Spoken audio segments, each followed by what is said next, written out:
नाज़रीन, मिठी में ज़िला इंतज़ामिया थर कोल कंपनियन पारां 3 ॾींहं वारो थर रंग फेस्टिवल जो तक़रीबूं जारी आहिनि। मेले दौरान कोल एरिया जे मुतासिरनि ऐं सिविल सोसाइटी एहतजाज कयो आहे। तफ़सीलनि लाइ पेश आहे गाज़ी नोहड़ियो जी हीअ रिपोर्ट। नाज़रीन, मिठी में ज़िले इंतज़ामिया ऐं थर कोल ते कम कंदड़ कंपनियन पारां 3 रोज़ थर रंग फेस्टिवल जूं तक़रीबूं जारी आहिनि। थर रंग फेस्टिवल में मलाखड़ो, उठनि ऐं घोड़नि जी डोड़, क्रिकेट टूर्नामेंट, पैराशूट जंपिंग, वंजवटी समेत मुख़्तलिफ़ क़ौमी ऐं सक़ाफ़ती रांदियुनि जा मुक़ाबला थी रहिया आहिनि ऐं शागिर्दनि में तक़रीरी ऐं टेबलोज पेश करण जा पिणु मुक़ाबला कराया विया आहिनि। जॾहिं त थर रंग फेस्टिवल में 3 रातियूं राग रंग जी महफ़िल पिणु जारी रहंदी।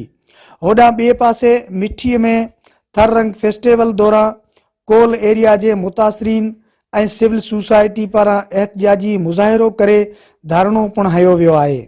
एहतजाज कंदड़नि पारां थर रंग फेस्टिवल खे कामोरनि जी करप्शन जो टोपी ड्रामो ऐं थरी अवाम सां मज़ाक करार ॾींदे हुननि चयो आहे त थर फेस्टिवल करे थर जे माण्हुनि सां हिननि हिकिड़ी मज़ाक कई आहे। थर जे मिसकिन माण्हू वापारियुनि एनजीओ ऐं मुख़्तलिफ़ तबक़े फ़िकर खां हिननि किरोड़नि जी मद में चंदो वरितो आहे। उहो इस्तेमालु किथे थियो आहे? तव्हांजे साम्हूं दीवारूं आहिनि। हिते लखें रुपया ख़र्च करे हिननि दीवार ते तब्दील करे सघिया आहिनि, पर थर तब्दील हिननि न करे सघियो आहे। थर जे माण्हुनि सां अहिड़ा मज़ाक हिननि वक़्तनि कया आहिनि। चूंडल निमादा बि हिननि सां गॾु मुलविस आहिनि, वोट वठणु अचनि था। ऐं घोड़ाने डैम जा केतिरा माण्हू केतिरा ॾींहं बुख हड़ताल ते उन्हनि खां ही पीपलनि कूड़ा वाइदा करे कूड़ियूं जेको आहे दावाऊं करे हिननि खे उथारियो, पर अॼु ताईं बि हीउ जेको रोडनि ते आहिनि मजबूर आहिनि। असां चाहियूं था जिते ज़ुल्म थींदो, ज़्यादती थींदी, उते असां अवामी तहरीक गॾु हूंदी। अवामी तहरीक घोड़ाने डैम वारनि सां अॻे बि गॾु हुई, जेको इस्लाम कोर्ट खां लाग मार्च करे कराची ताईं असीं विया हुआसीं, तॾहिं बि जेको हिननि सां असां गॾु हुआसीं। असां सरकार खां ऐं चूंडियल निमादनि खां ऐं सिंध हुकूमत ऐं टोल वफ़ाक़ी हुकूमत खां मुतालबो था करियूं,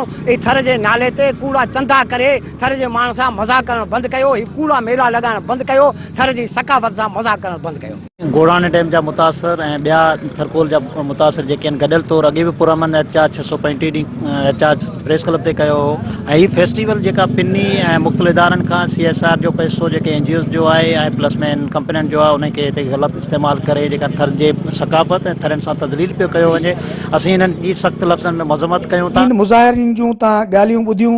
हिननि जो चवणु आहे त थर जो अवाम हिकु पासे बुखनि विघे ख़ुदकशियूं करे रहियो आहे, त ॿिए पासे कोल एरिया जा मुतासिरीन बि बेघर ऐं दरबदर आहिनि। कंपनियूं ऐं सरकार जशन मल्हाए अवाम जे ज़ख़्मनि ते लूणु बुरके रही आहे। कैमरामैन लजपत अग्राणी सां गॾु गाज़ी नोड़ियो, मेहरान TV, मिठी, थरपारकर।